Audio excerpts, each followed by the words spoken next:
ನಮಸ್ತೆ ಎಸ್ಆರ್ಕಾರ್ ನ್ಯೂಸ್ ವಾಹಿನಿಗೆ ಸ್ವಾಗತ. ಕೋಡಿ ಪಟ್ಟಣದ ಬಾಹುಬಲಿ ಹುಕ್ಕೇರಿ ಹಾಗೂ ಶುಭಂ ಬಡವೆ ಸೇರಿ 5 ಬೈಕ್ ಸವಾರರು 47 ದಿನಗಳ ಕಾಲ ಉತ್ತರ ಭಾರತದ ದುರ್ಗಮ ಪ್ರದೇಶದಲ್ಲಿ ಸಾಹಸಮಯ ಬೈಕ್ ಯಾತ್ರೆ ಕೈಗೊಂಡು ಯಶಸ್ವಿಯಾಗಿ ಮರಳಿದ್ದಾರೆ. ಪಂಚಕೇದಾರ್, ಬದ್ರಿನಾಥ್, ಸ್ಪಿತಿ ವ್ಯಾಲಿ ಹಾಗೆಯೇ ವಿಶ್ವದ ಅತಿ ಎತ್ತರದ ರಸ್ತೆ ಉಮ್ಲಿಂಗ್ ಲಾವರೆಗೆ ಸಂಚರಿಸಿದ ಈ ಯಾತ್ರೆ ಭಕ್ತಿ, ಸಾಹಸ ಮತ್ತು ದೇಶಭಕ್ತಿಯ ಅಪೂರ್ವ ಅನುಭವವಾಗಿ ಪರಿಣಮಿಸಿದೆ. 2026 ಮೇ 11ರಂದು ಚಿಕ್ಕೋಡಿಯಿಂದ ಆರಂಭವಾದ ಈ ಯಾತ್ರೆಯಲ್ಲಿ ಬಾಹುಬಲಿ ಹುಕ್ಕೇರಿ, ಶುಭಂ ಬಡವೆ, ರಾಣೆಬೆನ್ನೂರಿನ ಶ್ಯಾಮಸುಂದರ್ ದೈವಜ್ಞ ಹಾಗೂ ಮಹಾರಾಷ್ಟ್ರದ ಕುರಂದವಾಡದ ಸೋಮನಾಥ ಸುತಾರ್ ಮತ್ತು ವಿವೇಕ್ ಪಾಟೀಲ್ ಭಾಗವಹಿಸಿದ್ರು. ತಂಡವು ಧುಳೆ, ಇಂದೋರ್, ಜೈಪುರ ಹಾಗೂ ಹರಿದ್ವಾರ ಮಾರ್ಗವಾಗಿ ಉತ್ತರಾಖಂಡ ತಲುಪಿ ಪಂಚಕೇದಾರ್ ಯಾತ್ರೆ ನಡೆಸಿತು.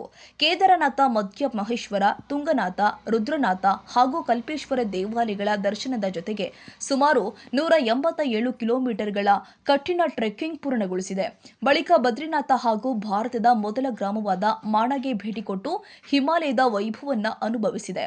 ಮುಂದೆ ಶಿಮ್ಲಾದಿಂದ ಸ್ಪಿತಿ ವ್ಯಾಲಿಯತ್ತ ಸಾಗಿದ ತಂಡ ಚಿತ್ಕುಲ್, ಕಲ್ಪಾ, ನಾಕೋ, ಟಾಬೋ, ಕಾಜಾ, ಕೀಮಠ, ಚಿಚಮ್ ಸೇತುವೆ, ಕೋಮಿಕ್ ಗ್ರಾಮ ಮತ್ತು ವಿಶ್ವದ ಅತಿ ಎತ್ತರದಲ್ಲಿ ಇರುವ ಹಿಕ್ಕಿಂ ಅಂಚೆ ಕಚೇರಿಗೆ ಭೇಟಿ ಕೊಟ್ಟಿದೆ.